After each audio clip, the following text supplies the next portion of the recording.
Ano ba ang lymphoma, Doc? Bale, ang lymphoma po kasi isa po siyang cancer ng lymphocytes. Ang Mm. lymphocytes po, ito ay isang uri ng WBC o white blood cell. Ang Oh. white blood cells, ito po yung parte ng dugo natin na lumalaban sa impeksyon. So, kunwari, itong mga lymphocytes na to, nagkaroon ng genetic mutation o abnormality, nagtatransform siya. So, nagiging cancer siya. Ito yung tinatawag na nating lymphoma. Yan ba yung nagkakaroon ng leukemia? Sila ba yun? Magkaiba sila actually, Ah. leukemia at saka lymphoma. Pero parehas din silang parang disease ng dugo, no? Parang ganun po. Okay. So, paano nalalaman kung mayroong disease yung kanyang dugo, may lymphoma siya? Lymphoma, well, usually kasi nagkakaroon sila ng simptomas. So, meron Mm. sila, ang pinaka-common actually yung nagkakaroon ng kulane. Kasi yung Oh. mga lymphocytes po natin, Mm. parang nakabahay po sila dun sa mga kulani natin. Lahat naman ng Mm. tao actually may kulane. So, normal lang naman yun. Pero Yeah. dapat yung kulane maliliit lang. So, hindi siya Okay. nakakapa. So, pag may abnormality, lumalaki yung kulane. Tapos, yun yung Mm. nakakapa ng tao, no? So, ng doktor. Tapos, doon natin nalalaman na meron pong abnormal. Oo. So, may mga iba't ibang uri pala yan, yung lymphoma? Yes po, opo. Oo. So, may dalawang klase po tayo. Meron tayong Hodgkin's, meron din tayong Yes. non-Hodgkin's Mm. lymphoma. Ano itong mga ito, Doc? So, technically, ang pinagkaiba lang nila, well, number one, yung sa microscope. Pag tinignan mo sila sa microscope, magkaiba yung itsura. Mm. At saka yung gamutan at saka behavior din ng sakit, medyo magkaiba ng konti po, no? Sa Hodgkin's po, ito po yung medyo mas predictable, yung spread, pag kumakalat, no, may pattern po siya. Mhm. Ang non-Hodgkin's, medyo erratic, no? Hindi natin ma-predict kung saan siya lalabas. Tapos, in terms of age group, ang non-Hodgkin's mas common sa mga mas matatanda. Ang Mhm. Hodgkin's mas common sa mga mas bata. Paano ba natin nakukuha yan, Doc? Usually po, ang lymphoma is more on dahil sa gene mutation po. So, nagkaroon ng mutation yung gene ng individual. Tapos, yun, nagkakaroon ng abnormality, magde-develop siya into cancer. Oo. Yun po. Tapos, Ano yun, namana mo or ikaw lang talaga nagkaroon ng gene mutation na yun? Minalas ka lang talaga? well, in general, ang cancer kasi meron talagang parang hereditary component. So, pwedeng mamana. Pero pagdating sa lymphoma, a small portion lang po actually yung namamana. Marami sa mga cases is tinatawag nating sporadic o nagkakaroon ng gene mutation. Kung nag-expose sa, kunwari po, sa radiation, na-expose sa mga chemicals, mga ganun po. Tapos nagkaroon ng gene mutation, pwede rin po actually infection. So may mga iilan na viral infection na pwedeng magkaroon ng cancer dahil doon, no? Nabanggit mo yung radiation, Doc, kasi Opo. ang isa sa mga alam natin na common na may radiation, yung X-ray. Di ba? Opo. O kaya natatakot yung mga tao na magpa-X-ray kasi dahil dun sa radiation daw. Pwede Opo. bang maging cause yan ng lymphoma? Well, ang X-ray naman po kasi is very small lang. Maliit lang Okay. yung radiation na pro-produce nun, no? Kung rough estimate lang po, no, para kunwari magkaroon ka ng significant na exposure sa radiations from X-ray, kailangan at least 1,000 X-rays ang makuha mo. Okay. Ganun, no? Na So, gaano ka-frequent?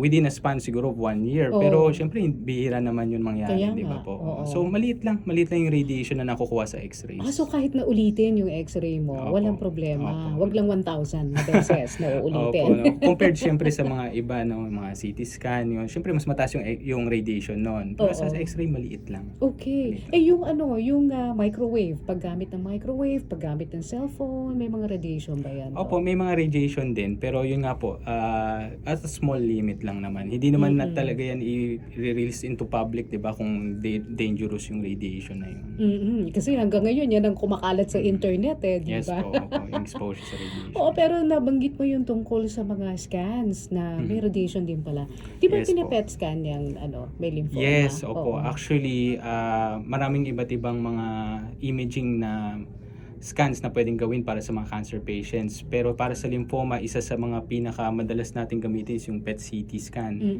Isa po siyang uri ng hybrid imaging po eh.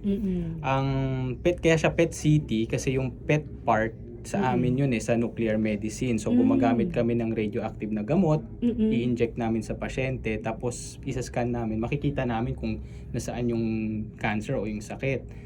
Tapos yung CT portion naman niya, yan yung CT scan na usual. So kino-combine namin yan. So PET CT, naka-hybrid yan, nakapatong sa isa't isa para mas ma-localize namin kung nasaan yung cancer o yung mga bukol.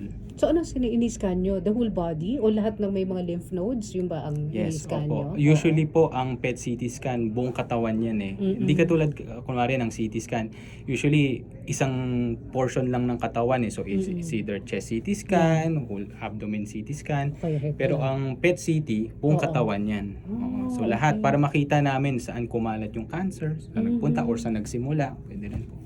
So pumapasok ka dun sa parang tunnel? Yes po, opo. Yun So, ang, para din ginagawa. siyang CT scan, parang MRI po. No? Meron ding machine. Pero accurate na nakikita? Opo, ng PET CT? ang PET CT po mas sensitive siya and mas specific compared sa ating CT scan lang.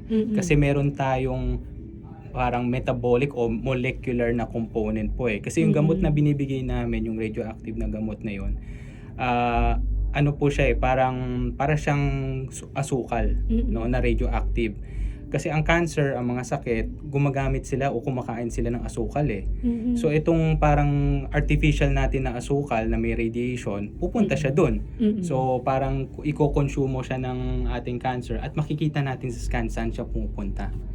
So mas sensitive siya and mas specific. So parang siyang Pac-Man parang po. na hinahanap niya yung Yes, cancer cells. Naglo-localize po siya doon, no? Nagta-target siya doon. Oo, pero amazing no kung paano nagagawa ito ng isang diagnosis. Yes. So kapag nakita nyo na, nai-stage nyo rin ba through PET CT Yes. scan Yes po. kung anong stage na yung cancer ng isang patient? Yes po, pagdating sa lymphoma Wala po nang kasi- biopsy yun? kailangan pa rin po. Opo, kasi okay. kunwari po, nagkaroon ng sintomas yung patient, tapos isa po siyang suspect na posibleng lymphoma, biopsy pa rin yung first step. Kailangan natin ma-confirm muna talaga na lymphoma to, and yan yung number 1 na gagawin, biopsy. Pag na-confirm na lymphoma siya, doon po tayo mag-scan para makita natin kung anong stage na yung pasyente. So nauna yung pag-biopsy. Paano nyo ba-biopsy nyo? Paano nyo nalalaman nasaan yung iba-biopsy nyo? So usually po, based po yan sa sintomas ng pasyente. Okay. So kunwari, may naramdaman yung pasyente na, parang meron akong kulani dito.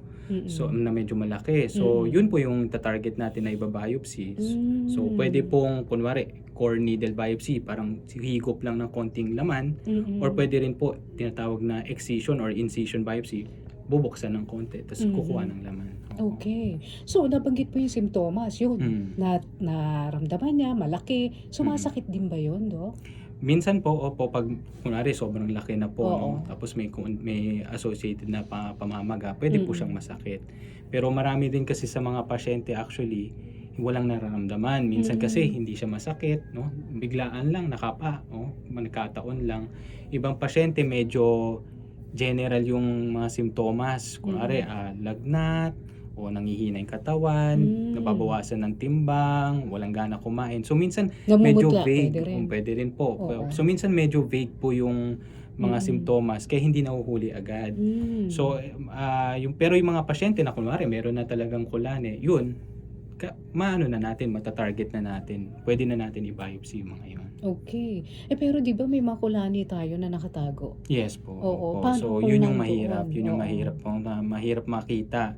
Talagang most of the time yung mga pasyente pag nagkaroon na nakakapangkulani either dito sa leeg o doon sa singit o sa kilikili, doon pa lang magpapakita sa doktor, doon pa lang malalaman no, na meron pong lymphoma. May kulani din ba yung tiyan natin? Opo, actually, yung kulane sa katawan po para po yung mga rosary beads po Kalat yan buong katawan natin meron. Pero nagkakataon lang kasi ang madalas nakakapa natin yung dito sa leeg, kilikili, tsaka singit. Kasi yan yung medyo bumubukol. opo, mas ano po siya superficial. Yes. Hindi katulad dito sa tiyan, sa dibdib, tago yun nasa loob Lalo so, may taba ka. Opo.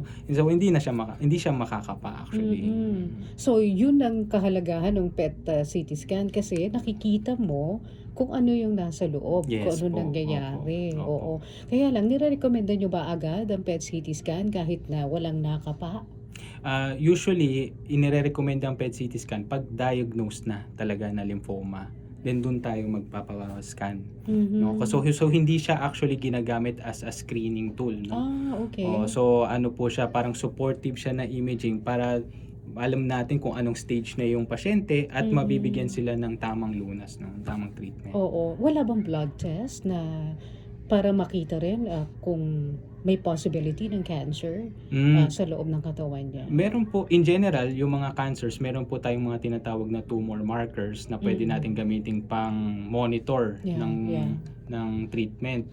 Pero pagdating sa screening, pagdating sa initial diagnosis, biopsy pa rin po talaga yung Mm. unang step. Oo. Kasi paano nga yung kung nakatago si lymphoma? Ano Mm. ang basis natin para Mm. malaman?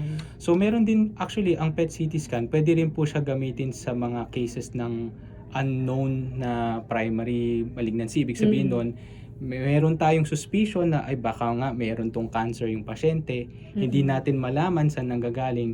Then isa rin po actually itong tool, itong PET Mm. CT, para malaman natin saan nanggagaling yung cancer. Mhm. O yun. So kung kunyari, i-PET scan na nga ang isang pasyente, Dok, may mga dapat ba siyang paghahanda before siya sumailalim Yes, dito? opo. Mm-mm.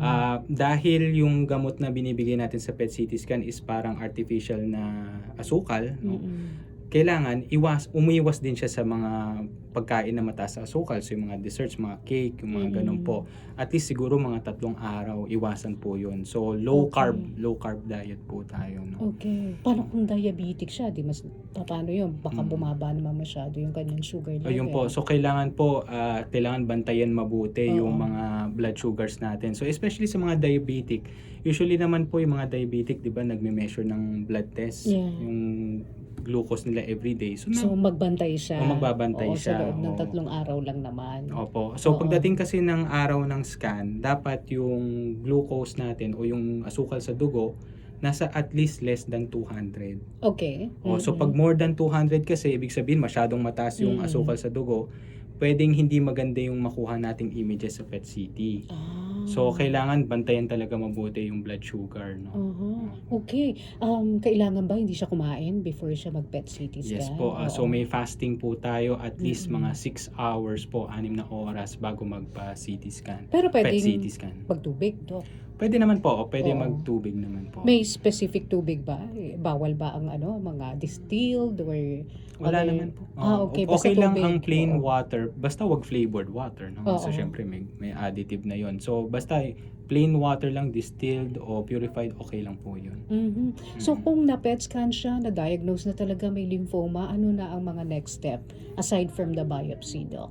So kunwari nag-biopsy na, nag-PET CT scan na. So sa PET CT scan masasabi na natin more or less kung ano yung stage ng cancer ng lymphoma. Mhm. Then doon ma-determine ng oncologist natin kung ano yung tamang treatment sa kanila. So syempre pag stage 4 yung pasyente, mas iba yung gamutan niya compared kunwari sa stage 1. Mhm. So importante talaga na magpa-scan para malaman agad-agad kung ano yung stage mo, kasi mas gusto natin mahuli yung cancer ng mas maagang stage. Kasi mas maganda yung survival rate, mas maganda yung outcome ng treatment natin kung maagang nahuli. Ilang beses na i-scan siya, Doc? Yun lang, yung one time lang na yun. Pagdating sa lymphoma po, actually minsan ginagamit siya as monitoring tool. Okay. So for example lang po, kunwari na-diagnose ng lymphoma, mag-undergo siya ng for example 6 cycles ng chemotherapy. So meron kang baseline na unang PET CT scan. Ang pwedeng gawin ng oncologist nyo po during treatment, for example nakadalawang cycles na kayo, pwede siya magpa-PET CT scan ulit, titignan niya, i-compare natin dun sa unang PET CT scan kung gumagana yung gamot, no, kung nagtitreat siya. Kasi po kunwari sa PET CT scan natin na follow up, kita natin hindi maganda yung resulta, hindi lumiliit yung mga bukol. Yun yung magsasabi sa oncologist natin, ay baka kailangan natin baguhin yung chemotherapy, baka baguhin yung treatment. Pero pag kunwari nakita sa follow up, maganda yung resulta ng follow up PET CT scan natin, yun ang magsasabi sa oncologist natin na tuloy natin yung treatment kasi gumagana. Oo. Hanggang sa matapos. Okay, pero